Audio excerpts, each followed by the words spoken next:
I said I need to live in harmony with the world, for which I need to have self-satisfaction. If I am satisfied with myself being myself, then I can live in harmony with the world. And therefore, I said the whole life is spiritual. Everybody is heading towards this.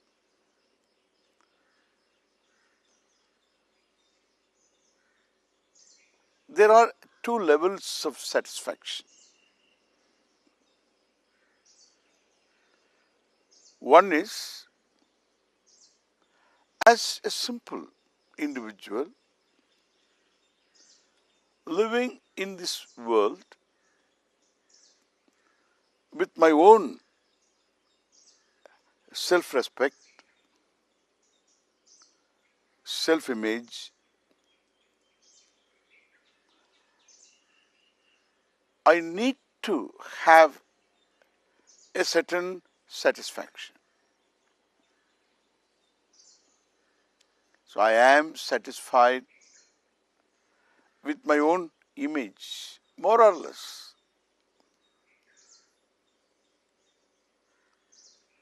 This is one level of satisfaction.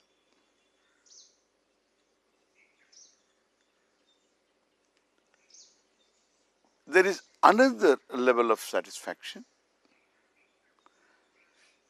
I need not say more or less. I am satisfaction. Not only to myself, to everyone else I am satisfaction. I am satisfied being what I am. Total, absolute satisfaction, for which the self is to be understood, self is to be seen in a light that is different from what I am seeing now. If the self happens to be so, that it is the meaning of satisfaction, then I need to discover the self.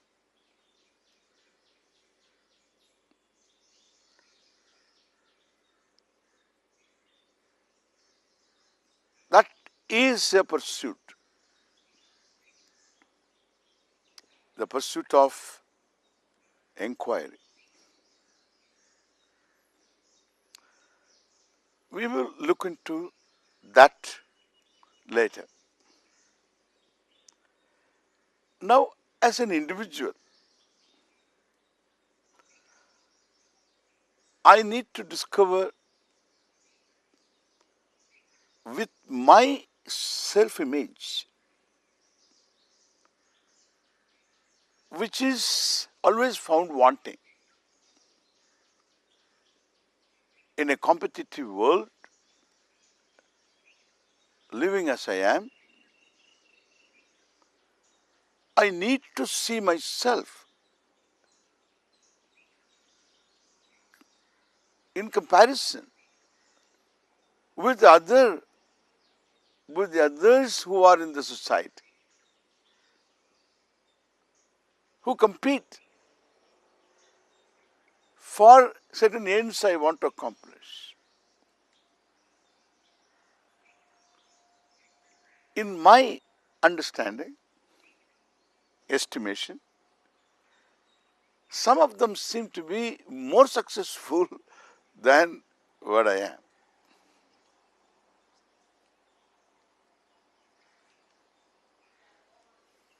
There are different spheres.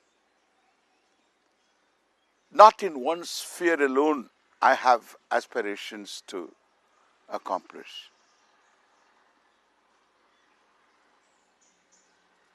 there is an economic sphere, there is a social status sphere.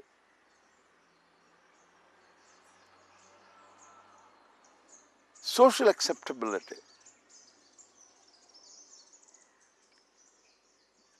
And there is a certain academic accomplishment. That also gives me a sense of image.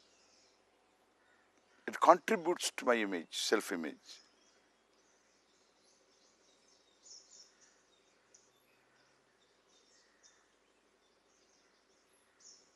Therefore, it is not in one sphere alone.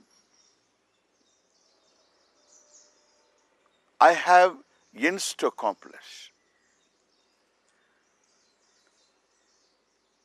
And I am going to see myself from all these standpoints. How many ends I have accomplished in each sphere. And I am going to see, I am not blind, some others have accomplished much more than I have accomplished. Even though the people who advocate positive thinking always point out, think of the people who don't have what you have.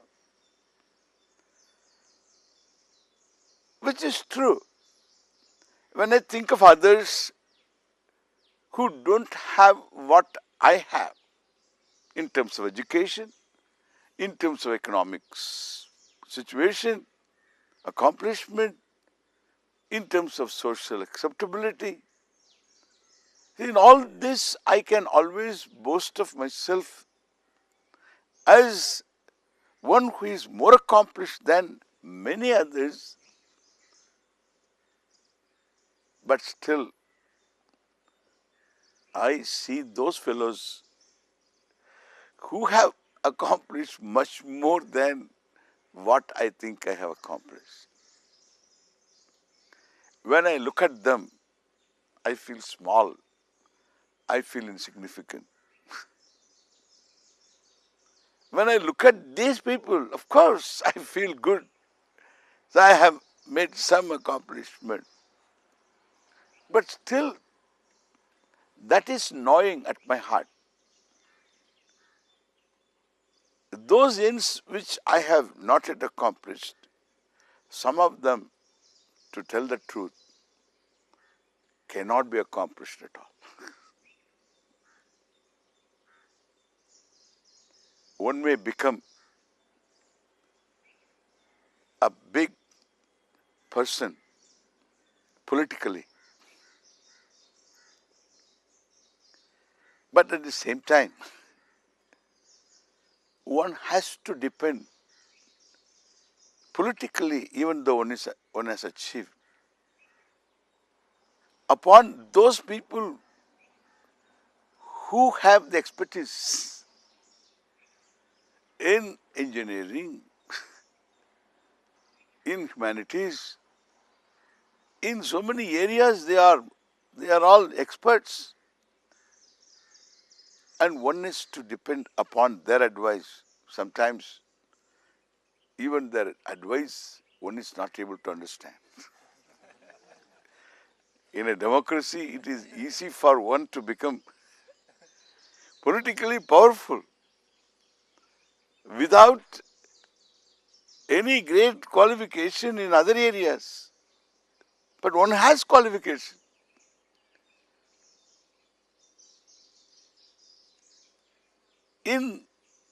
In the area of, so this people management and political maneuvering, one is highly accomplished. Therefore, one is politically to be reckoned. But in one's heart, there is always this feeling, I wish I had gone to college. I wish I had understood these disciplines.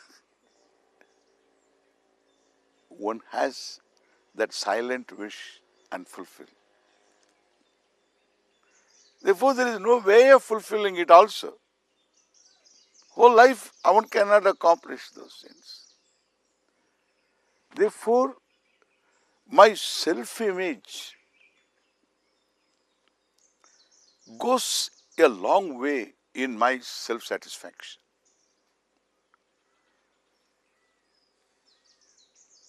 All the self-esteem one has a car which is called esteem. There is no self-esteem. Because there is so much to accomplish in terms of knowledge, in terms of anything, any which way. One looks at oneself, that one is wanting is very evident. Is there a way to achieve this self-esteem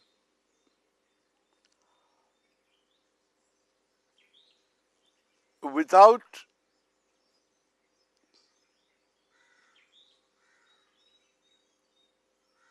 looking at myself from these various spheres, so which make me depressed? I cannot but look at myself from the standpoint of the various spheres in which I find myself wanting. And therefore my self-esteem is damaged. How I am going to accomplish in all these spheres, and there is no possibility of accomplishing in any one sphere to my satisfaction,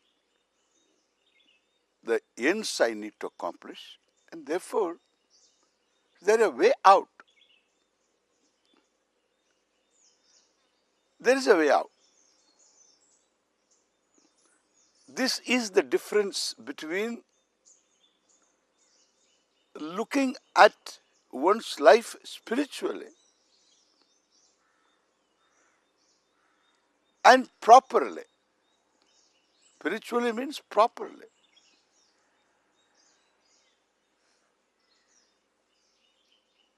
And looking at myself improperly.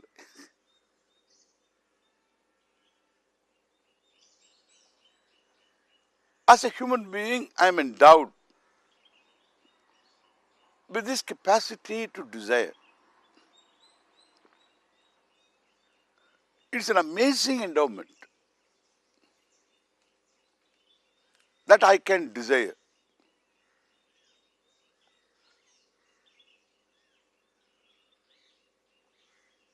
Even animals on this planet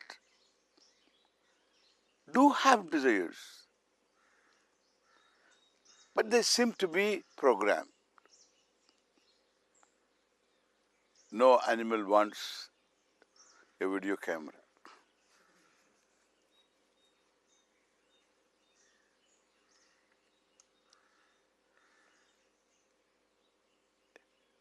Therefore, I have this privilege of desire.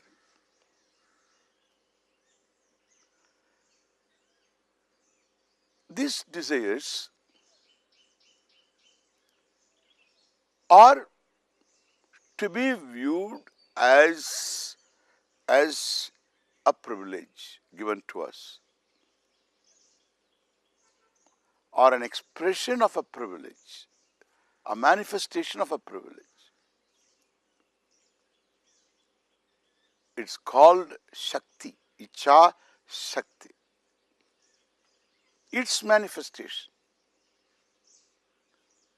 You call them ambitions.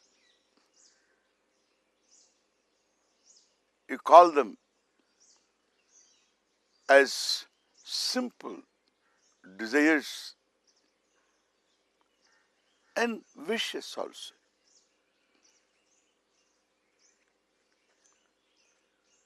And even fancies, fantasies, all of them are born of Icha Shakti. Icha Shakti is a privilege, is uninhibited, and therefore one can desire for a heaven even after death, even though one is not sure about anything, but one can desire for it.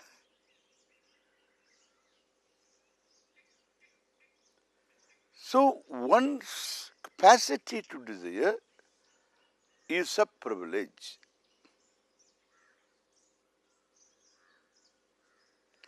Fulfilling desires is living your life. And one is going to make a judgment about oneself in terms of desires fulfilled, desires unfulfilled.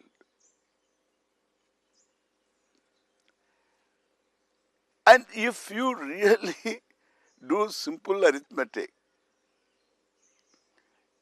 your success rate is always a fraction. Because what desires are fulfilled, how many desires are fulfilled, are always overwhelmed by desires unfulfilled.